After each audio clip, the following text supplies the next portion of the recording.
बोललो होतो त्या सगळ्या गोष्टींना आधार होते. जे चांगलं कराल त्याला चांगलं म्हणू, जे वाईट कराल त्याला वाईट म्हणू. या सगळ्या गोष्टीच्या तुमच्यासमोर आणल्या. हे कृपाशंकर सिंग, बबनराव पाचपुते, अजित पवार, हे सगळे देवेंद्र फडणवीसांनी किती लोकांवरती आरोप केले आतापर्यंत? भ्रष्टाचाराचे किती लोकांच्या बरोबर आरोप केले? कित्येक लोकांवरती, जे तुम्हाला आता त्यांच्याबरोबर मंत्रिमंडळात दिसतील. कित्येक लोक तर आता देवदर्शनाला जातात, पूजा करतात, देव पायात ठेवतात की फडणवीस किंवा किरीट सोमय्या कोणीतरी आमच्यावरती आरोप करा. चला, आरोप केल्यावर आतमध्ये जाता येतं.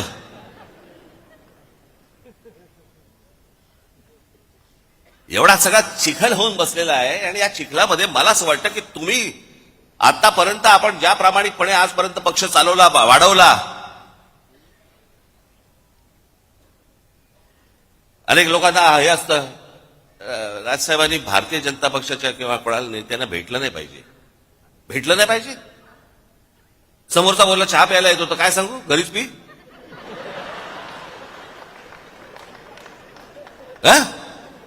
तुम्ही काय वेगळं सांगाल?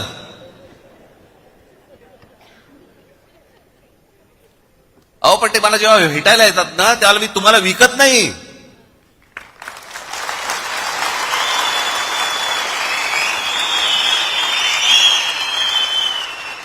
आणि माझा मराठीचा बाणा देखील मी बोथट करत नाही.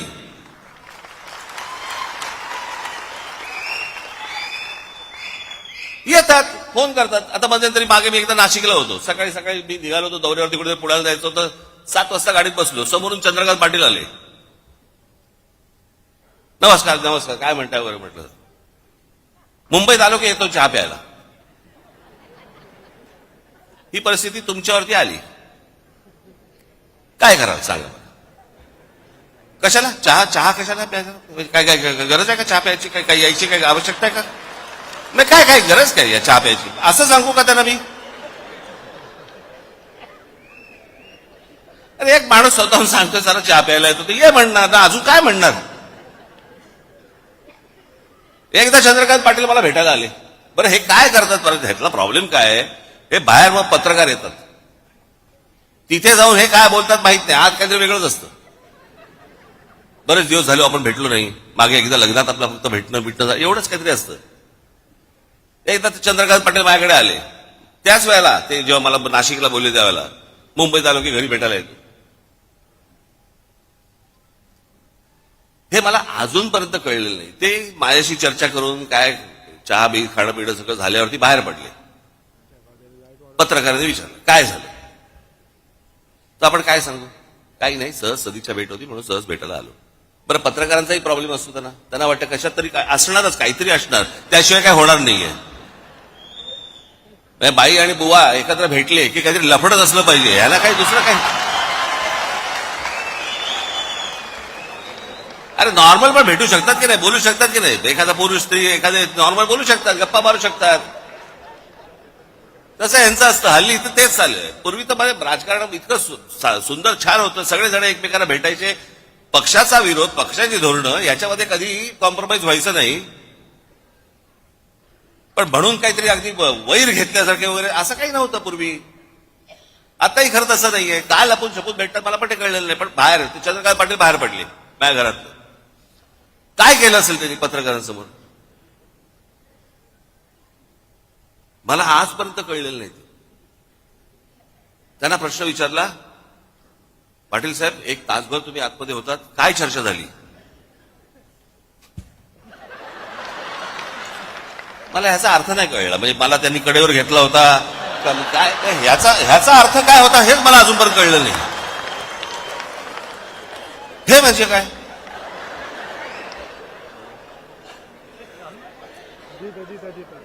बरं, मी काय पाहिलं नव्हतं. ते गेल्यानंतर पत्रकार आले आणि मला म्हणाले की त्यांनी असं केलं बाहेर गेल्यानंतर. म्हणजे काय झालं? मी म्हटलं असं केलं म्हणजे काय झालं? आम्ही दोघे एकमेकांना तेच विचारतोय, म्हणजे काय झालं? काय इकडे मी अक्रोड ठेवलं होतं, त्याच्यामध्ये दाबून दिलं आणि मी अक्रोड फोडून दिलं वगैरे, काय म्हणजे झालं काय?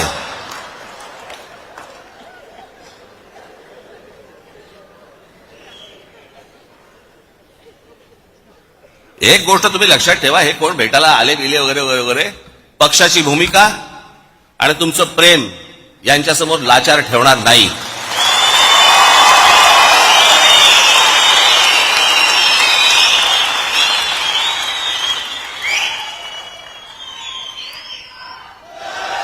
उद्या जेव्हा कधी निवडणुका होतील, काय होतील, कधी होतील, आता 28 तारखेला खरं तर निर्णय होता, तो 28 फेब्रुवारीला गेला. आता 28 फेब्रुवारीला गेला म्हणजे ऑक्टोबर नोव्हेंबर शिवाय निवडणुकाच होत नाहीत.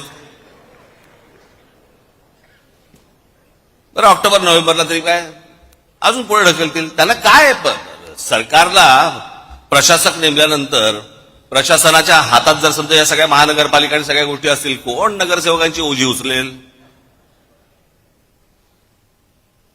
त्याच्यामुळे कदाचित, मला माहिती नाहीये, परंतु आता ही 28 फेब्रुवारी का 26 फेब्रुवारी काहीतरी तारीख ठरली आहे, याच्यानंतर अजून पुढे जाईल काहीतरी. ते सगळं ऑक्टोबर नोव्हेंबर डिसेंबरला निवडणुका होतील.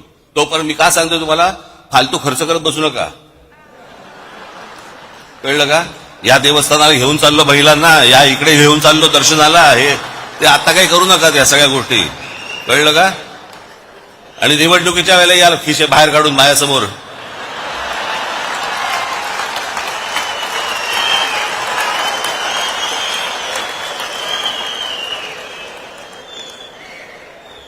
जरा सांभाळून, जरा काय आजूबाजूला चाललंय जरा एकदा बघा बरं का.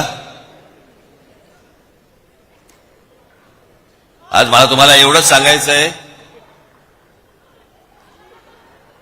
पुढच्या काही दिवसांमध्ये पक्षाला वरपासून खालपर्यंत एक प्रकारची शिस्त आणण्याच्या दृष्टिकोनातून एक आचारसंहिता येणार आहे.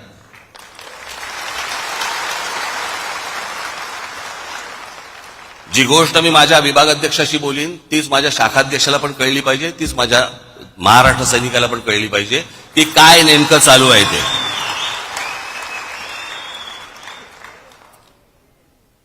पुढच्या साधारणपणे फेब्रुवारीच्या पहिल्या दुसऱ्या आठवड्यापर्यंत त्या प्रत्येकाला बोलवलं जाईल, प्रत्येकाची आचारसंहिता प्रत्येकाला दिली जाईल, नेत्यांची आचारसंहिता नेत्यांना, त्याच्यानंतर तुमची कदाचित काही गोष्टींची नावंही बदलली जातील, पदांची.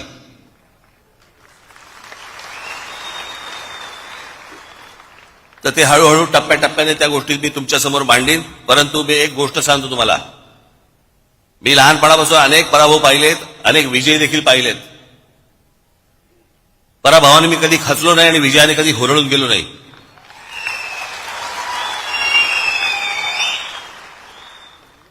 आणि खचलेले पिचलेले असल्या लोकांचं मला नेतृत्व करायचं नाहीये. माझ्याबरोबर राहणार असाल तर ठाम राहा.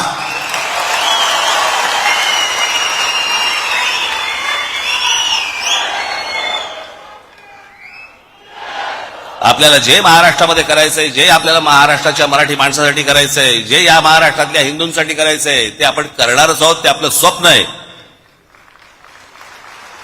आज नाही उद्या, उद्या नाही परवा, आपण ते होणार म्हणजे होणार, एवढं निश्चित आपण लक्षात ठेवावं. आज तुम्हाला हे सगळं मी पहिल्यांदाच येतो या सगळ्या ऑडिटोरियममध्ये. मी कधी आलेलो नव्हतो. खरं ते वरती बसलेले सगळे चिकटवलेले दिसत वाटतात मला. हे सगळे ते प्लॅकार्डचे करतात ना, तसेच दिसतात ते मला सगळ्या. आहात ना रे तुम्ही खरंच. पण आज तुम्ही बऱ्याच दिवसानंतर तुमची भेट झाली, मलाही बरं वाटलं, मलाही आनंद झाला.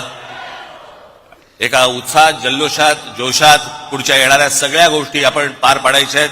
घराघरापर्यंत जायचंय, लोकांचा विश्वास संपादन करायचा आहे. जे जे आतापर्यंत पक्षाने केलेलं आहे ते लोकांपर्यंत जाणं गरजेचं आहे. असल्या फालतू ज्या वेळेला अफवा पसरवल्या जातात त्यावेळेला तुमचा देखील राजकीय अभ्यास हा दांडगा असला पाहिजे आणि तुम्ही देखील पुरून उरला पाहिजेत त्या समोरच्या लोकांना. या गोष्टी मला असं वाटतं घेऊन तुम्ही आज सगळेजण आपल्या आपल्या घरामध्ये जाल.